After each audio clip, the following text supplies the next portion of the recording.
मी प्राध्यापक सय्यद आर या ठिकाणी आपले सर्वांचं स्वागत करतो. आपण 12वी उत्तीर्ण होऊन आजच्या या अकॅडमिक इयर मध्ये आपण फर्स्ट इयरला वरिष्ठ महाविद्यालयामध्ये आपण प्रवेश केलेला आहात. राज्यशास्त्र हा विषय तसा पाहायला गेला तर हा पहिलीपासून हा शिकवला जाणारा विषय आहे. डायरेक्ट इनडायरेक्ट हा विषय आपल्या विषयामध्ये किंवा व्यवहारामध्ये बाहेर आपण फिरत असताना इतर ठिकाणी हा विषय हा आपल्याला अनुभवायला मिळालेला आहे असं मला वाटते. कारण आपण पाहत असतो बरेच व्यवहार हे राजकीय विचाराशी निगडीत असतात.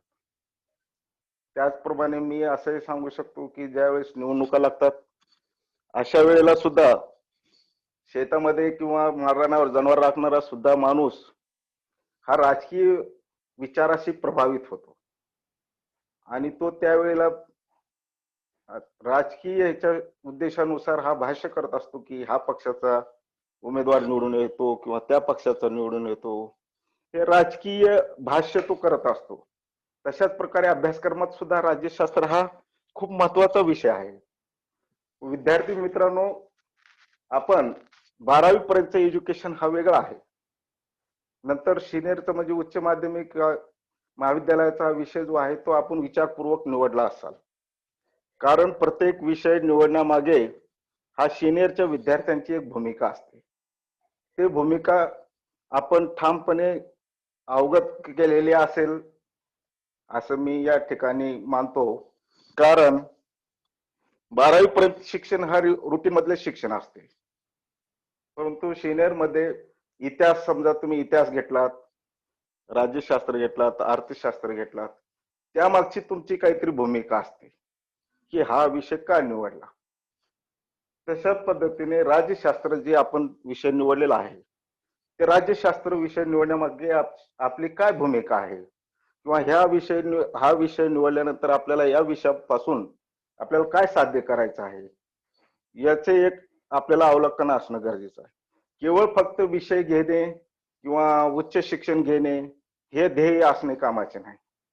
ते शिक्षण घेण्याबरोबर आपल्याला काय करायचं आहे किंवा आपण काय करू इच्छितो हे आपल्या डोक्यामध्ये ध्येय असणे गरजेचं आहे. जोपर्यंत आपण ध्येय समोर ठेवणार नाही तोपर्यंत ह्या उच्च शिक्षणाचं मला असं वाटतं की आपण काही फायदा करून घेणार. कारण आता चालू आधुनिक शिक्षण पद्धतीमध्ये स्पर्धात्मक परीक्षेला जास्त महत्व दिलं जात आहे. केवळ आपण शिक्षण घेऊन डिग्री संपादन करू शकतो, परंतु एखाद्या व्यवहारामध्ये किंवा नोकरी संपादन करायची असेल तर आपण फक्त शिकून चालणार नाही, तर त्या विषयाचं पूर्णपणे ज्ञान आपण घेणं गरजेचं आहे. म्हणून राज्यशास्त्र विषय आपण ज्यावेळेस निवडतो तर राज्यशास्त्राची निवडण्यामागची भूमिका आपली स्पष्ट असायला पाहिजे की आपण राज्यशास्त्र का निवडलो. कारण राज्यशास्त्रामध्ये खूप काही अभ्यास करण्यासारखे आहे. सांगायचा मुद्दा असा आहे की प्रशासकीय सेवेमध्ये, कोणत्याही प्रशासकीय सेवेमध्ये राज्यशास्त्र हा खूप मोठी महत्वाची भूमिका बजावत असतो. कारण बरेचसे प्रश्न हे राज्यशास्त्राशी निगडीत असतात हे मला या ठिकाणी आपल्याला सांगावे असे वाटते. त्याचबरोबर समजा आपण एखाद्या महसूल क्षेत्रामध्ये फिरत असेल किंवा महसूल क्षेत्रामध्ये काम करायचं असेल तर राज्यशास्त्र खूप महत्वाचं आहे. एमपीएससीच्या परीक्षा आपण समजा भविष्यात आपलं ध्येय असेल की आपण तहसीलदार बनू, कलेक्टर बनू किंवा कुठली उच्च पदवीचे समजा नोकरी आपण संपादन करणार असाल किंवा मोठं म्हणण्यापेक्षा ग्रामसेवक, तलाठी ह्या कुठल्याही समजा नोकरी आपल्याला संपादन करायचं असेल तर राज्यशास्त्र हा विषय खूप महत्वाचा आहे. तर आपण जे विषय या ठिकाणी राज्यशास्त्र निवडले ते आपले सर्वांचं अभिनंदन आहे. त्याचबरोबर आपण मन लावून अभ्यास करावं अशी माझी या ठिकाणी आपल्याकडून अपेक्षा आहे. तसेच या चालू वर्षी जी शिक्षण प्रणाली आहे थोडीशी या ठिकाणी बदललेली आहे, कारण ऑनलाईन पद्धतीचे शिक्षण या ठिकाणी सुरू झालेलं आहे. आपल्याला सुद्धा येणाऱ्या परिस्थितीला सामना आपल्याला करावा लागणार आहे. कारण आपल्याला शिक्षण पद्धती, ऑनलाईन शिक्षण पद्धती ही आपल्याला माहीतच नव्हती. परंतु आज आपल्याला त्या ऑनलाईन शिक्षण पद्धतीला या ठिकाणी सामोरे जावं लागत आहे. तर या अभ्यासक्रमामध्ये आपण ऑनलाईन शिक्षण पद्धतीचा सुद्धा पूर्णपणे उपयोग करून घ्यावा असं मला वाटतं. कारण ऑनलाईन शिक्षण पद्धतीमध्ये आपण पूर्ण जगाशी जोडले जाऊ शकतो. पहिलं क्लासमध्ये ज्यावेळेस क्लास होतो, फक्त शिक्षक आणि तुम्ही एक लिमिटेड वातावरणामध्ये आपलं शिक्षण होत असतो. आज ऑनलाईन मध्ये पूर्ण जगामध्ये कुठल्याही प्राध्यापकाशी आपण कनेक्ट होऊ शकतो किंवा त्यांचं मार्गदर्शन आपण या ठिकाणी घेऊ शकतो, असं मला या ठिकाणी वाटतो. आपण या फर्स्ट इयरचा अभ्यासक्रम या ठिकाणी मला सुरुवातीला थोडंसं सांगा वाटतं. फर्स्ट इयर मध्ये आपल्याला अभ्यासक्रम करत असताना थोडक्यात मी सांगणार आहे, कारण माझं नंतर माझा स्वतःचाच क्लास आहे. त्यामुळे फर्स्ट सेमिस्टर मध्ये आपल्याला राज्य म्हणजे काय, त्याचा अर्थ, स्वरूप, त्याचे उगमाचे स्थान काय आहेत, याच्याविषयी थोडासा अभ्यास करायचा आहे. पर शासनाचा अर्थ काय आहे, शासनाचे अवयव काय आहेत, कायदे काय आहेत, याविषयी सुद्धा आपण या ठिकाणी शासनाचे प्रकार, सांघिक शासन, संसदीय शासन, अध्यक्षीय शासन, आपण शासन पद्धती पाहत असतो.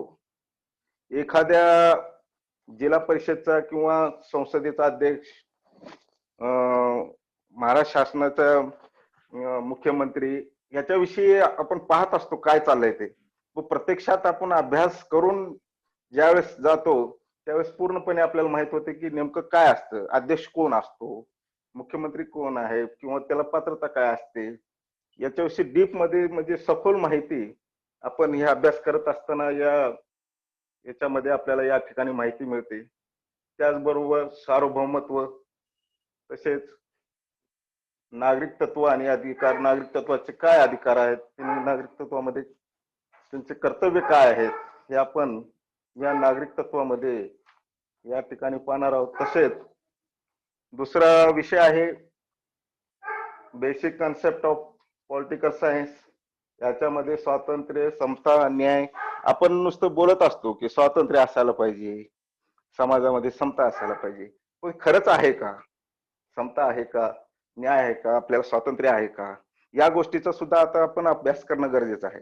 कारण आपण सिनियर झालेले आहात.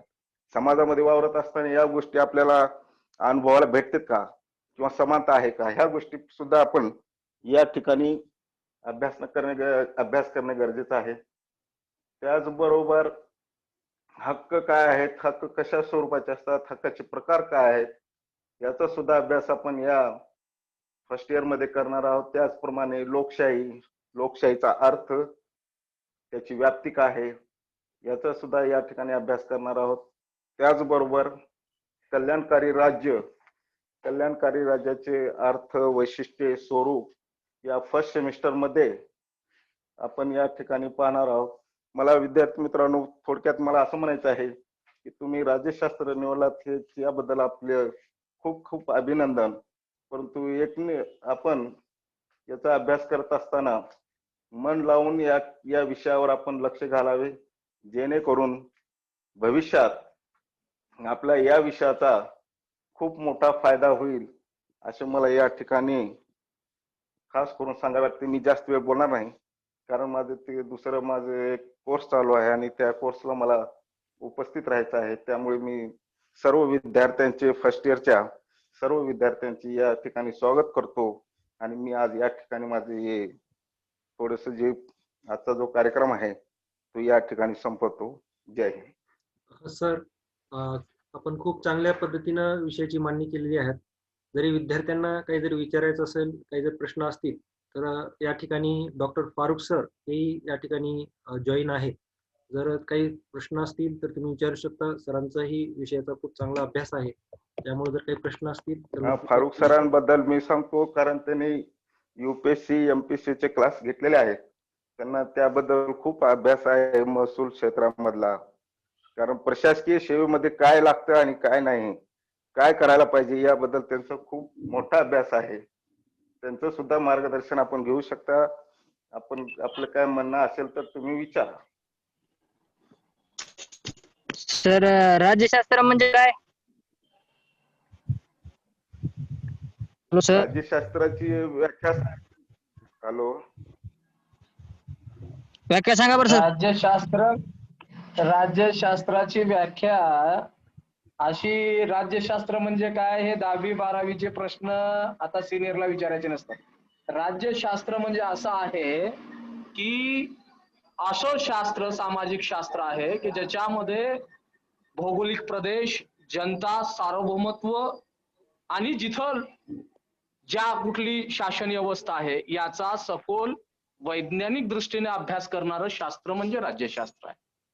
म्हणजे ज्या देशामध्ये पॉलिटिकल सायन्स ह्याच्यातला जो ग्रीक भाषेतला लॅटिन शब्द आहे हा, त्याला स्विस असं सुद्धा म्हणलं जायचं सुरुवातीच्या काळात. स्विस म्हणजे नागरिक, नागरिकांच्या राजकीय, सामाजिक आणि आर्थिक ज्या व्यवस्थेनं हे सर्व ठरवून दिलेलं आहे त्या व्यवस्थेचा सखोल अभ्यास करणारं शास्त्र म्हणजे राज्यशास्त्र. ठीक आहे, कळालं का पवार? कळालं सर. पवार. हो सर. हा, अजून काही प्रश्न? काय नाही सर.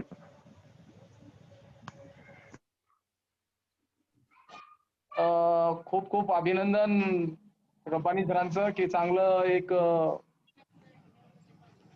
ब्रिज कोर्सचं व्याख्यान सरांनी घेतलेलं आहे. गंभीरे सर,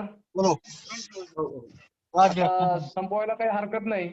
ठीक आहे. काही नसतील कुणाचं काही, आपण या ठिकाणी थांबूया, कारण सरांचा दुसरा क्लास असल्यामुळं आणि उद्याही सरांचा आहे. अजून काही जर असेल आपल्या विषयाशी संबंधित तर उद्याच्या तासामध्ये सर आणखीन त्या ठिकाणी सखोल चर्चा करतील.